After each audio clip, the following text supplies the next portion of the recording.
Hi guys. This week I'd like to talk about the myths, the legends, the things that aren't real. Lately I've seen a lot of people sort of give really poor advice on things that will get your script thrown across the room if you dare do these things. And they are ridiculous things. Using words that end in ing. This is never going to get your script thrown across the room. If I wrote, Steve runs down the street, a person who reads that may think that we see Steve standing still and suddenly break into running. If I said, Steve is running down the street, you understand that he's already in motion. Steve is already running. It doesn't, English has these things because they serve different functions. To say he's already running implies that we have met him in the middle of an action, not that he suddenly runs down the street, that he breaks into running, that he was standing there and then now he runs. It is something that he's already doing. So an ing word is not going to get your script thrown across the room or instantly thrown in the bin.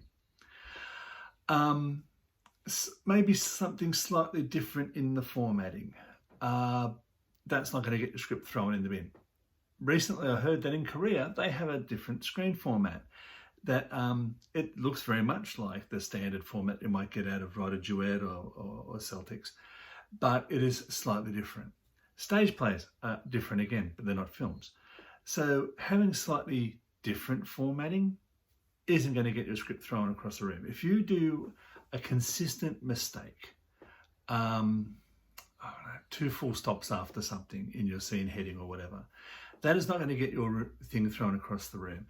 People look at it and might be a little bit annoyed by it, but they will soon learn that that's how you're doing it and it will become invisible. The important thing about formatting is that it becomes invisible. So it's not standing between you or between the reader and the story. That's why everyone uses a standard screenplay format. There is 1 page per minute, which you can use to your advantage. There's another video on that one. If you go to the channel, you'll find it. There is that 1 page per minute rule, and that came about. It's just happened to be that way. But formatting has become invisible to people who read a lot of screenplays. And if you read screenplays, which you really should, should read as many of the great ones as you can, it will become invisible to you. It will become the way that you just read the way you just read stories is in a screenplay format, and it's fine, it's invisible, and you're happy with it. So I never suggest anyone do anything funky, like put pictures or things in your screenplay that will take the reader away from the experience, make them have to think. I know it sounds bad, but you shouldn't have to make them think. You can tell when advice is bad when the person giving you the advice says, oh, you can do it, but if you want an executive producer to read your work, so if they're saying, look, you're going to be punished for not agreeing with me, that's bad advice. That is always bad advice. Good advice comes from people who can hear what you're saying, metabolize it, maybe come back with a reason why you're mistaken or why you're wrong, and guide you towards being right, rather than just trying to scare you into their way of thinking. You're never going to sell a script because you use 2 full stops. Come on, really? The other thing that's not going to stop your script from being read is having too much action, like big blocks of action. That shows amateurishness in your writing. It shows amateurishness, not a real word.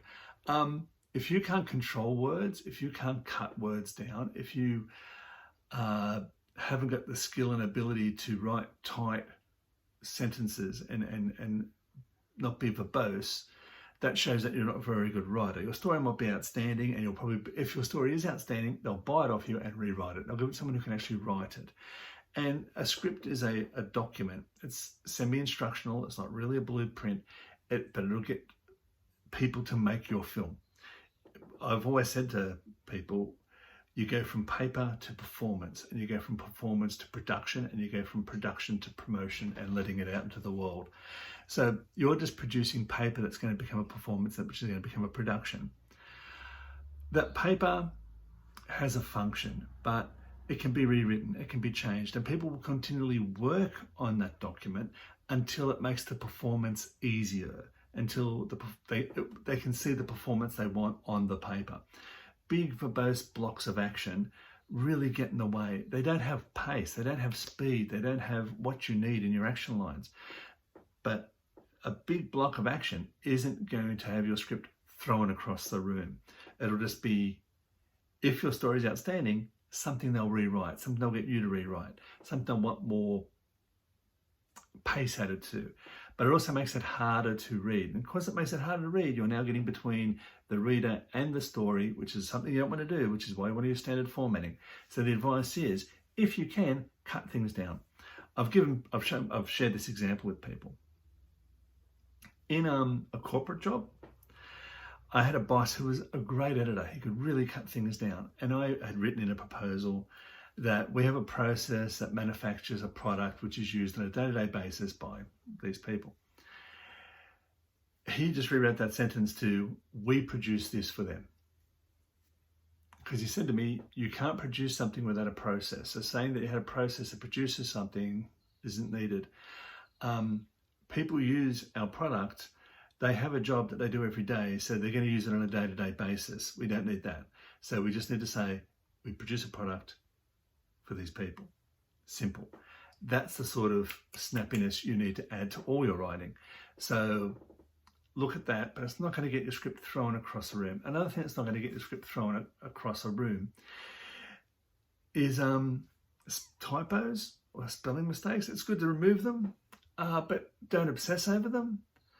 Go through them, remove them, because this shows a lack of care, that you're not rereading your work and that sort of stuff. So make it professional, make it polished, but it's not going to be the death of you. Oh, I've had 2 typos, that's it. No one's going to spend $25 million on a piece of paper that's got 2 typos on it.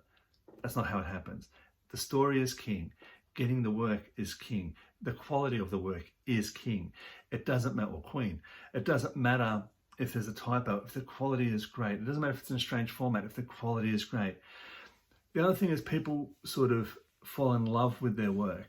You've got to learn to not fall in love with your work. You've got to learn to love the work, love the characters, but not be so precious about it that you can't change it, that you can't take criticism of it. And look at it clinically like it isn't yours. One thing that will not get your script sold is repeating things.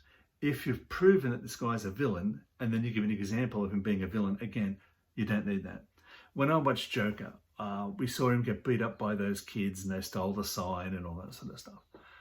And then when he was on the train and he defended that girl and they got up and they started beating him again, for that split second, I went, Todd, really? I thought they're showing me the same thing again.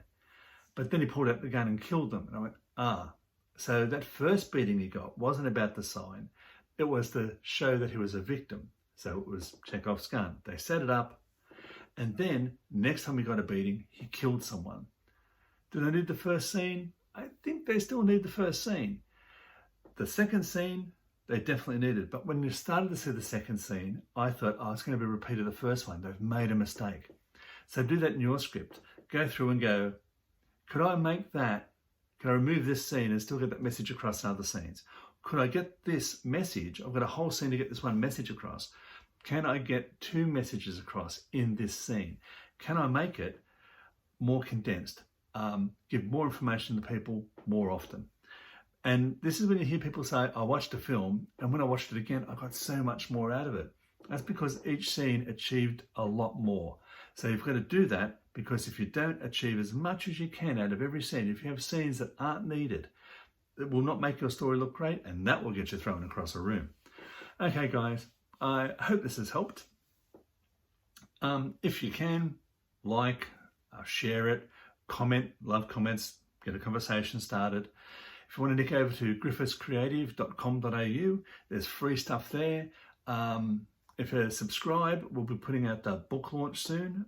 There is a book coming out. It's going to be called Tools, Not Rules, because in case you haven't picked it up already, I don't believe in rules, I believe in tools. Anything can be used to make anything. If you get a hammer, you can hit anything with it. But if someone says this hammer can only be used to hit that nail over there on a Tuesday, it's pointless. So you need tools. You need tools that you can use to solve problems, not rules to stop you from doing what you have to do to make a great story. That book's coming out very, very soon. It's going to be free for a long time. It'll be very cheap anyway. But so register, comment, find some way of staying in contact with us over at Griffiths Creative as well, and we'll make sure we can get the book out to you. We'll tell you when it's released. You can go to Amazon, download it, or if you're not an Amazon user, we'll find some way of getting you the book. Until next time, keep writing. Bye, guys.